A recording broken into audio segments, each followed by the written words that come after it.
and they had their leftover bread and cake for dinner and said, "It's a beautiful world." And then the book closes and you're like, "Oh, I mean, the sex is always just off the page. The sexual tension is there. It's interesting." As I say, I didn't get that as a child, but I sure as heck get it now. I mean, I see it. Welcome to Land of Laura, the irreverent yet scholarly podcast about all things Laura Ingalls Wilder. Julia Park Tracey is a prolific author who's been a Laura Ingalls Wilder fan forever. So it was only natural that eventually the main character in one of her novels would turn out to be a superfan too. That would be Nelly, the title character in Whoa, Nelly, the novel she released in November of 2025 with Sibylline Press. Not only is Whoa, Nelly the literal and figurative journey of a Laura Ingalls Wilder fan, the book also contains footnotes, lots of them. In fact, the full title of the book is Whoa, Nelly, a love story with footnotes. Julia is today's guest on Land of Laura. And just a note before we begin, I apologize in advance because we had a little bit of trouble with the audio for this episode. There may be a dropped word or two, but with the fixes I was able to make, you should be able to understand it. Now on to the episode. Welcome to the Land of Laura studio, Julia Park Tracey. I'm so happy that you could be here. Thank you so much for having me. I'm excited to be with some real Laura Landers. Laura Land. That is the online community of Laura Ingalls Wilder fans that exists in your novel. I love it. We all need a Laura Land, I think. I know that you listen to the podcast, so you've probably heard everybody's origin story. Tell listeners your Little House origin story. Well, my Little House origin story is that I was about maybe 7 years old, and we were at the library, and I had graduated from, picture books and board books. Obviously, I was learning to read. There was an oversized version of Little House in the Big Woods, and it was, twice the dimensions of the regular books. It was a very large size. The print was bigger and all that, but I was able to read an entire chapter book by myself. And so that was the first chapter book, was Little House in the Big Woods. And then I discovered that there were more books.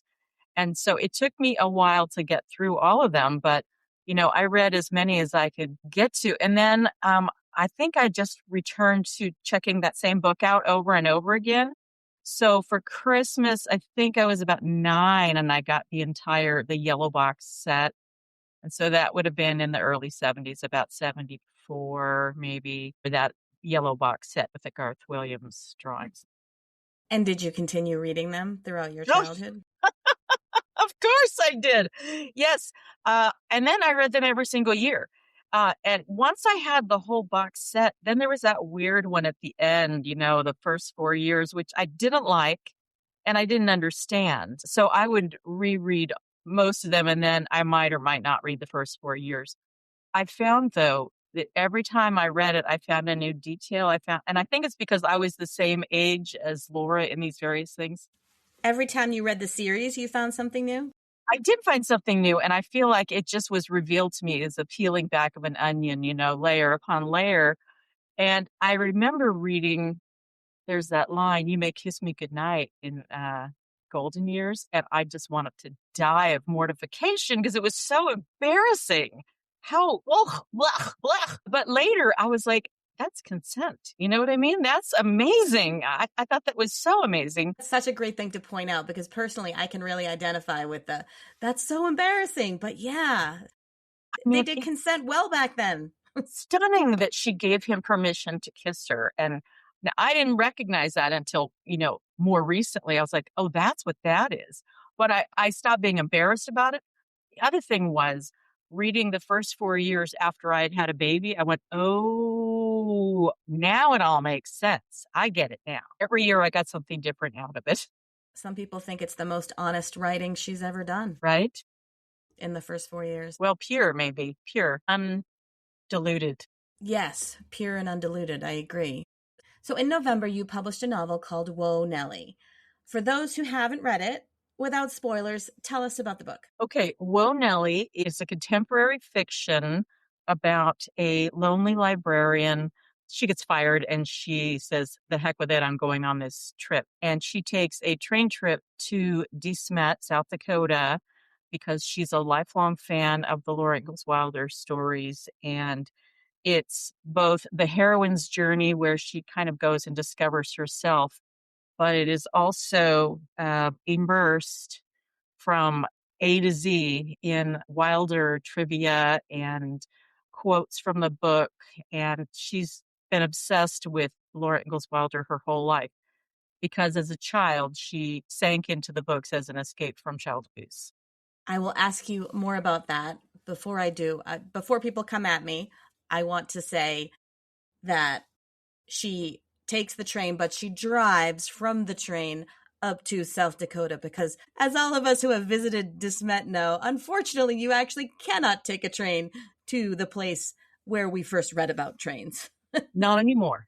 Not anymore. That is true. That is true. So the book seems to have gone on a bit of a journey from idea to publication. How did that journey start? What was the germ of an idea for this book?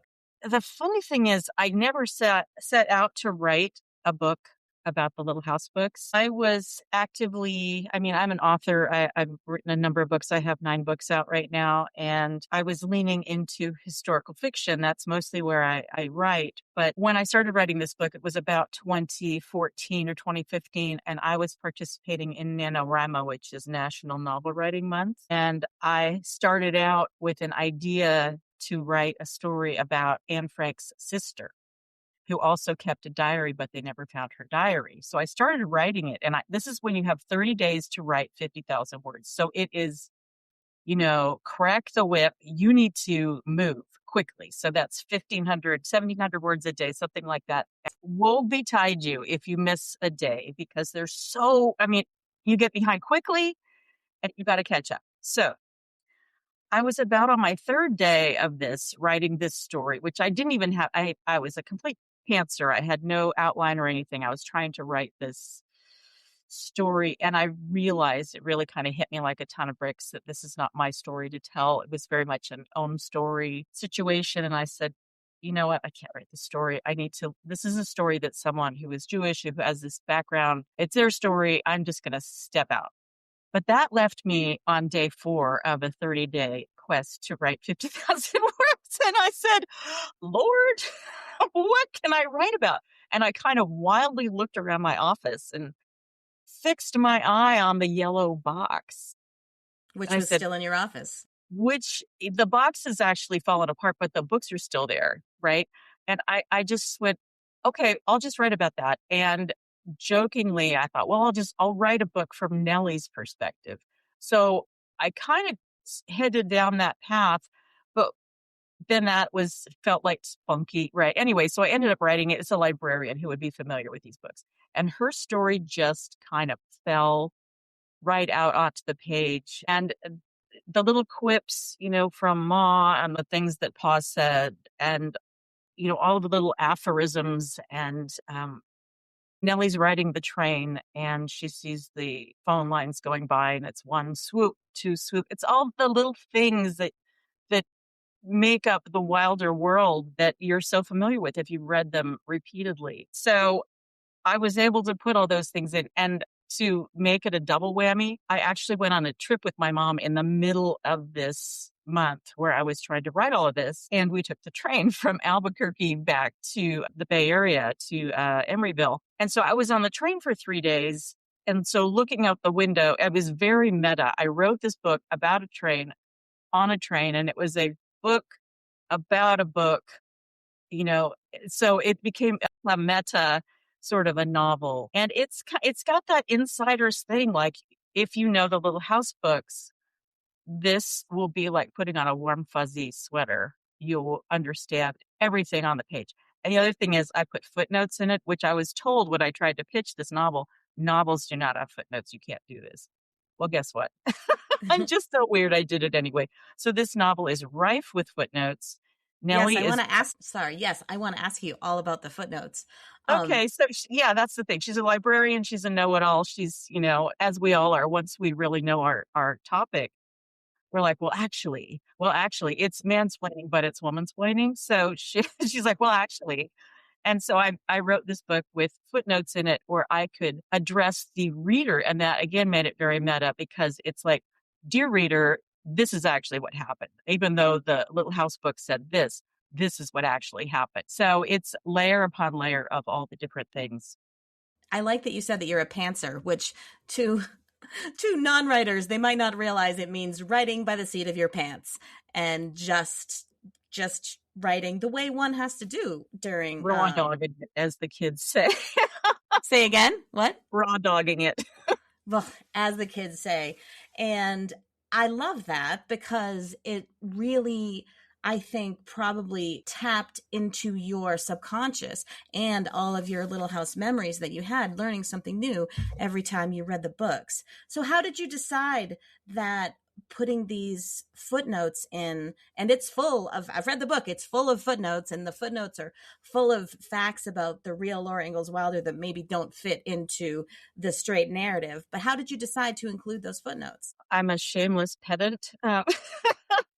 And a shameless know-it-all. And my husband calls me Cliff Clavin, who's from Cheers, who's full of annoying factoids. Just because I know things, I know too much for my own good, and I think that does come from a childhood of, I mean, reflective of a kind of emotionally abusive childhood where I had to prove I was smart all the time, and so shameless sharing of facts that nobody wants to hear. That's me.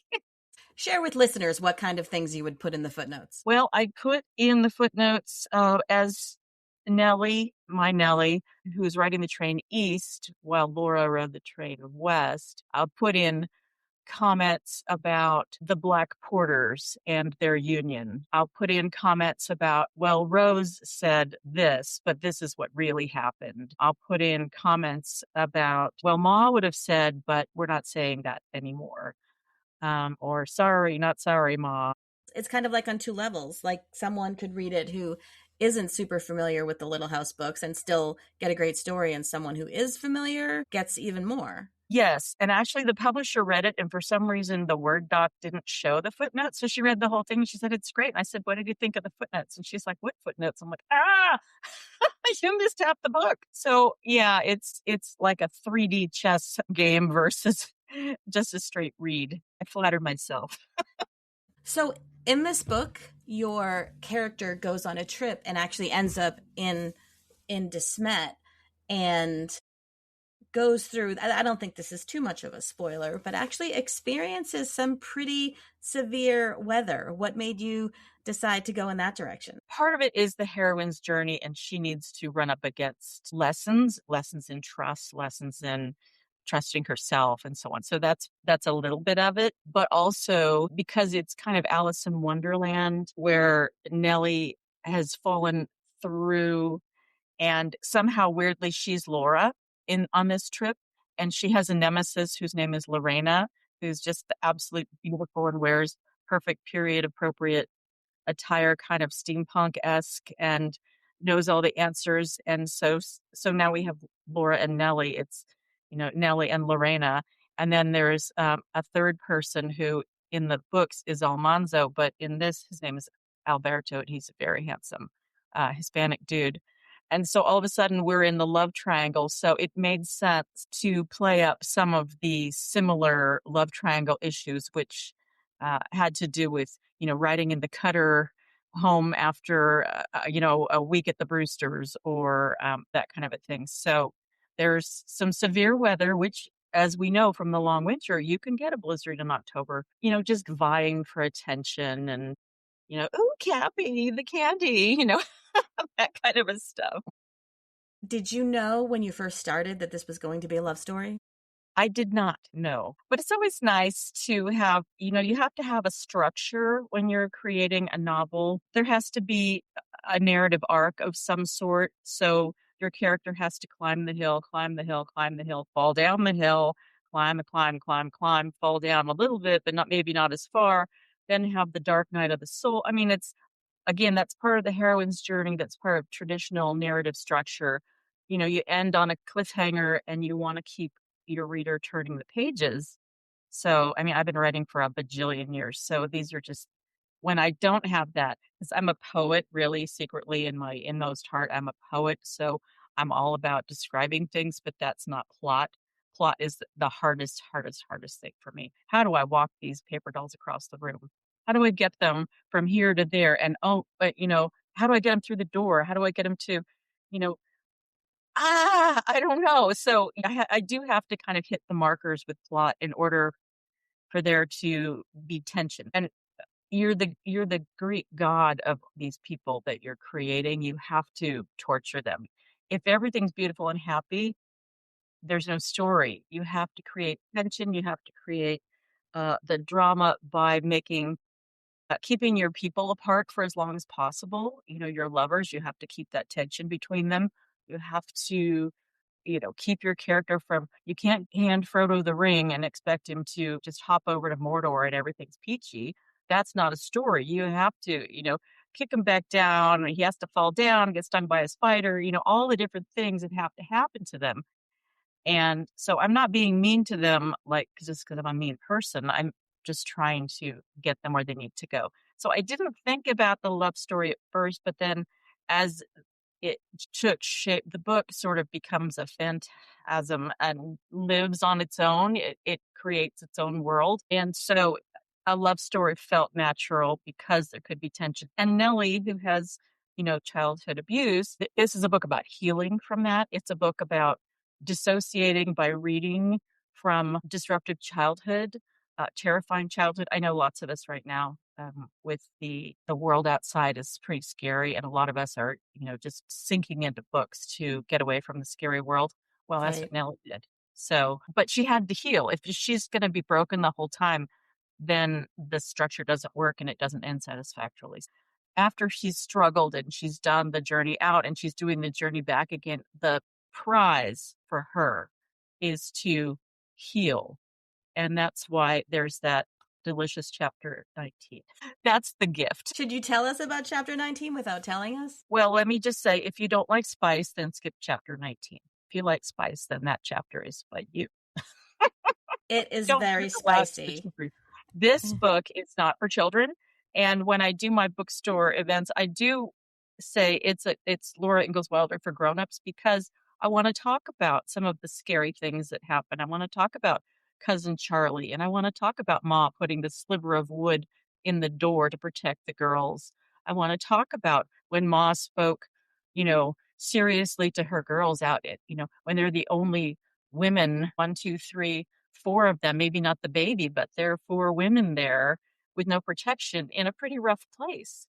So you So, mentioned the story about Charlie. Could you just briefly recount that? Because I think that's not something that people who only read the books are familiar with. right. So now I can't remember which book this is from because I've read all, Yeah. Prairie Fires in Carolina. I've read all of plus I also read Little House of Brookline. I mean, I've read all of them, right? Which is how I was able to draw on them to write this. The story that I'm thinking of is that when Laura was, I don't know, 12 and riding the ponies, well, their cousin Charlie was there and Aunt Docia and Uncle Hi and all that. And there was a scene that Laura had written and Rose made her take out where cousin Charlie, and remember, they're double cousins. So this is essentially incest, right? The brothers married the sisters of the Mm-hmm. Quiners of the Ingalls, you know. So the cousins are double cousins. They have the same grandparents. They're essentially brother and sister. So this is essentially genetically, this is her brother cornering her and asking her for a kiss. And was it just a kiss? We don't know what else happened. But there's this threatening thing where she held him off with a knife, right? And Rose Right. says, "Oh, you can't put that in the book. You'll be like a little French gamine protecting your virginity." But wasn't she? Wasn't she as strong as a little French horse? And wasn't she protecting her virginity? That's exactly what she was. And so, Rose said, "Don't put that in." And this whole anecdote is in, I can't remember where this came from. So that piece is in there. And I feel like, in an academic sense, it's the intertext, it's the between the lines, the palimpsest that you can't see it, but there's this ominous feeling in there about cousin Charlie. He's not okay. Yes, you've mentioned about your tendency to want to read between the lines. I think what's not there? What are they not saying? When you start Silver Lake, for example, wow. I mean, Laura is like, she sounds about 20 in the very beginning, and she's had to do everything. And then they go on the train, and then she gets to ride the wild ponies, and she's 12 again. And it's Shakespeare's Green World where they get away from everything, right? They run away from all their responsibilities and they ride in the buggy to pick up the laundry. And the exhausted pioneer woman is like, "Oh, I just married my daughter off. She's 13." It's like, oh my God. And the Right? girls are aghast. And they don't like it at all. Like, ooh, that's us. So let's run away again. Let's run away on the ponies. Let's run the ponies as fast as we can because that world is scary. There's this whole kind of fear of sexuality. And I brought it up in my novel, Whoa, Nelly, as Nelly is touring, Ma and Pa's house and wondering what it was like for Laura as she describes it in these happy golden years. Almanzo says, "Your ma told me to spread your things around the house." So Laura goes in and there's a double bed. And she has to change her clothes and put on a work dress. And she's going to share a bed with a man. And they had their leftover bread and cake for dinner and said, "It's a beautiful world." And then the book closes and you're like, oh, I mean, the sex is always just off the page. The sexual tension is there. It's interesting. As I say, I didn't get that as a child, but I sure as heck get it now. I mean, I see it. They that dance must pay the fiddler. Indeed.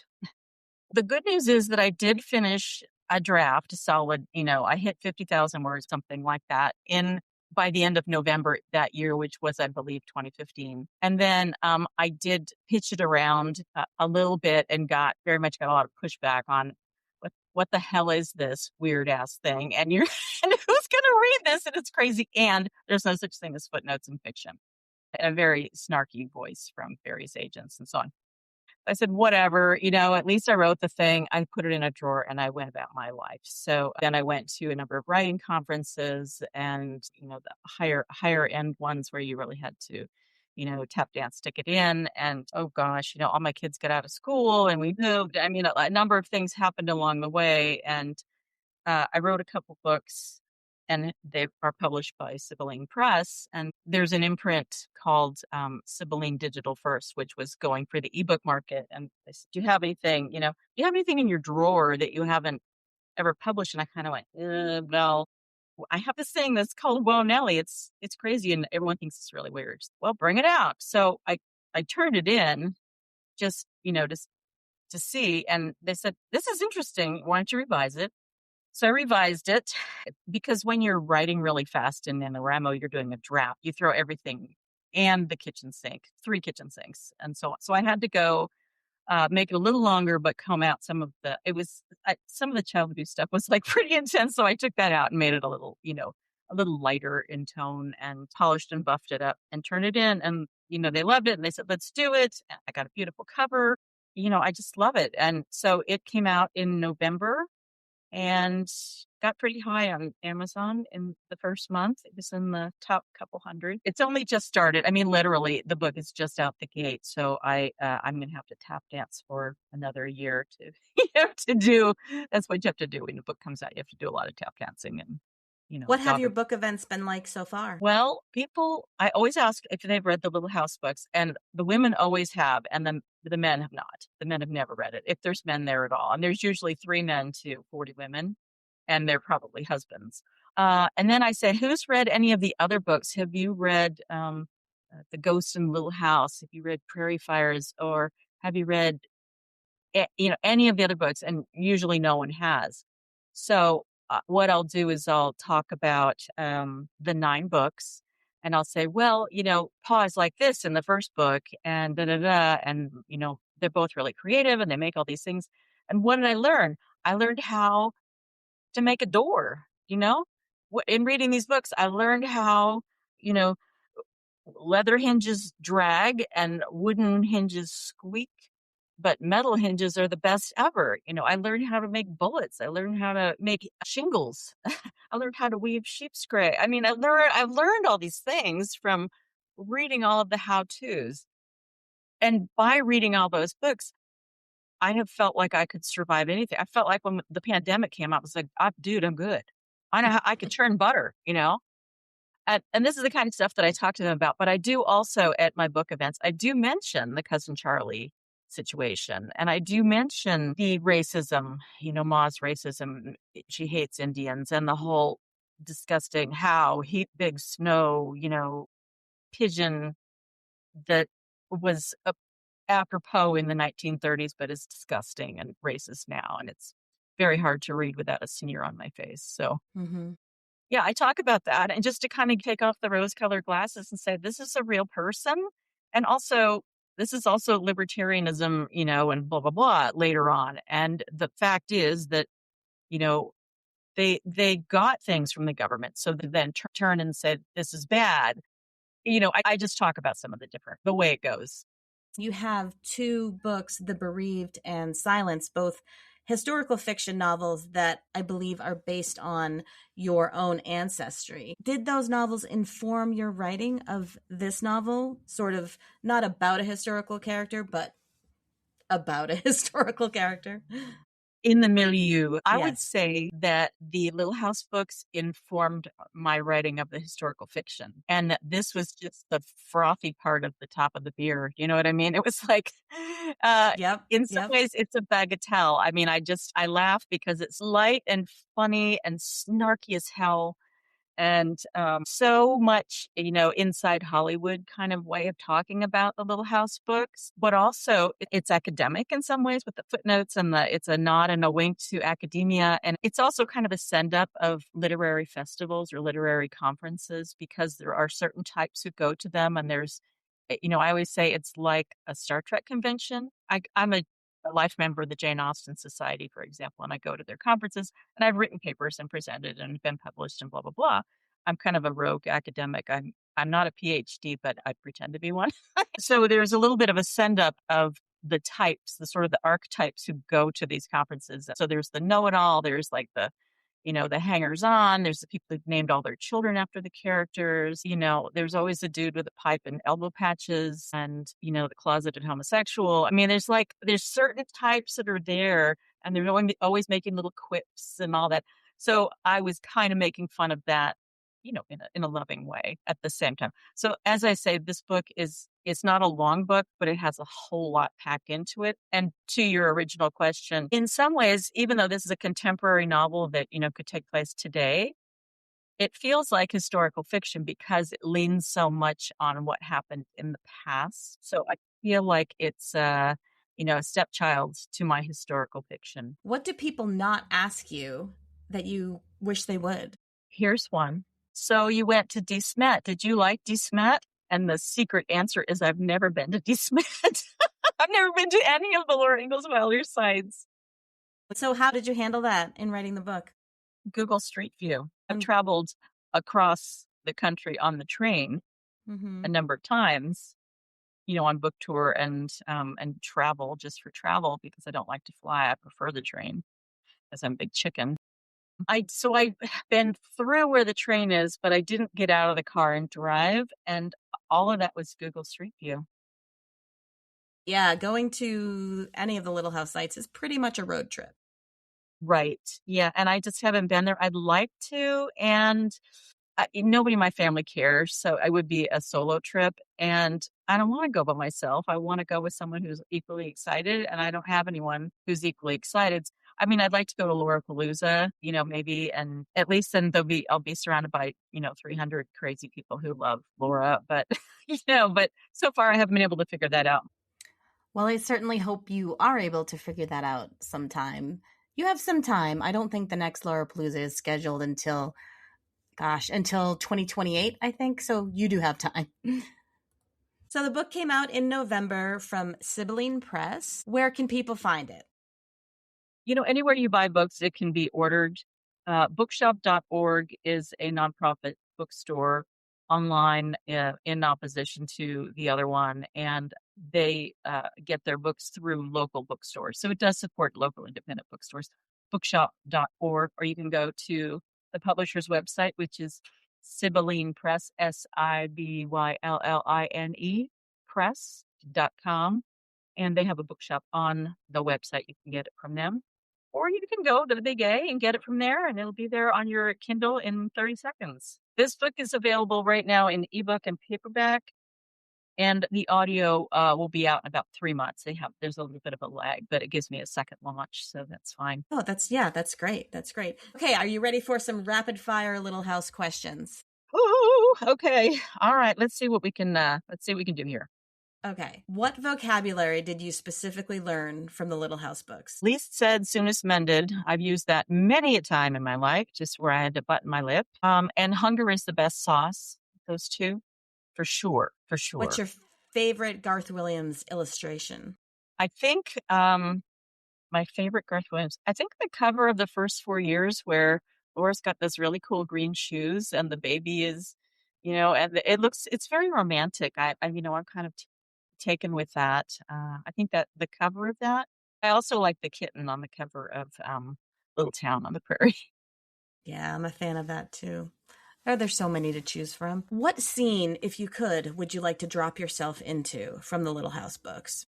Do you know what scene is really beautiful? Is Little Town on the Prairie feeding the calves. The way that story opens, where Laura is trying to get the little calf to drink from her fingers, and she's walking barefoot through the grass and the flowers and the birds and the sky. It's just the sun is rising. It's just so beautiful. It's so idyllic and pastoral, and I want to be there. I'd love to be there. If you were to get a Garth Williams tattoo, what would you get? I think I would go for the coffee grinder. That coffee grinder shows up in Little House on the Prairie, and it shows up in The Long Winter, and I like coffee, so I think that it would probably be the coffee grinder. It's like a little frontispiece on one of the chapters. I'm not sure which one it is, but I think I'd go for the coffee grinder. Nice. If someone who hasn't read the books is interested in them, what book from the series do you hand them? If it's a man, I would give him Farmer Boy. If it's a girl or a woman, I would probably say Plum Creek, because that's Laura at her spicy, just spiciness right there. And it's about settling Minnesota versus an illegal land grab. It's a little less fraught with cultural genocide or what, I mean, it doesn't have that kind of stuff going on as much. And it's interesting to have them settle in amongst the Swedes and the Finns and whomever else is living up there. If you personally start to read a book from the series, which one do you reach for? I would say my favorite book is The Long Winter, because it's just the fortitude, and it really captures a long wait. It's kind of like when everything shut down for the pandemic. It's like, how long is this going to last? Are we going to survive it? Can we leave the house? Is it safe to leave the house? It was very much our long winter. It was a year and a half, 2 years of not knowing. And it kind of grosses me out when I read the reality that there was another couple staying with them, the masters, and they just lay in bed the entire time. It irritates the heck out of me because it really spoils their isolation. But I'm going to pat Rose on the head for that one as well. I can't imagine tolerating that. There's such a hardworking family, and then they have these lazy bums, just hanging out in the bed and what have you. So anyway, that book just really it speaks to my frosty soul. I really like that one. The no judgment, no shame question. Is there anything that you skip? Oh, song lyrics. The song lyrics. One of these days, I really need to listen to a CD or someone sing all of those songs, because as a child, I used to just make up my own music to it, and I would sing the lyrics, Right. not even knowing. "I a broom broom, la la la." I mean, I don't know what these songs sound like, but I do recognize them when I hear them on whatever Outlander or whatever. I'm Scottish I'm about 55% DNA from Scotland. So I always get very excited when Paul says nice things about the Scots. But those song lyrics are just like, oh. I do the same thing in Lord of the Rings. I also skip all the poetry. I know we all do. We all do what we have to do. Life is short. Mm-hmm. Can't read the battle hymn of the Republic. But I have been thinking a lot about when they read the Declaration of Independence at the 4th of July repeatedly. I think that should be required reading. And the terrible crimes of the king. I love reading that part, and I think it's super important. I think it's super important right now also. Well, thank you so much for coming on the podcast. I really appreciate it. And I hope everyone listening, if they haven't read Whoa, Nelly, they will go out and buy it immediately. Do it. And you can find me on social media under my name, Julia Park Tracey, on virtually any platform, Facebook, Instagram, Threads. I'm on TikTok. I'm on, LinkedIn. I'm on all of them except X because I got kicked off. But other than that, I'm, I'm everywhere. So find me if you do hear this, if you read the book, let me know what you think. I'd love to hear from you, especially if you're a scholar or you're really, you're a nerd girl like me, and let me know what you think. Thank you so much. Thank you so much for having me. It's really an honor to be here. So thanks.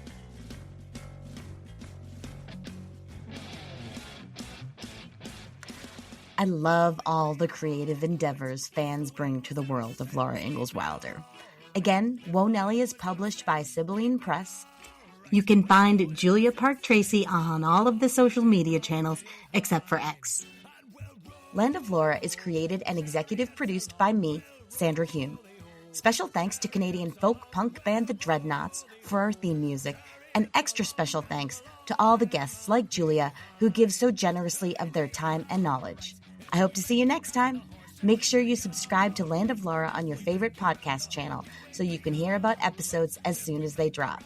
As Pa says, there's plenty more down cellar in a teacup, and as Ma might have said, it takes all kinds of people to make a Little House world.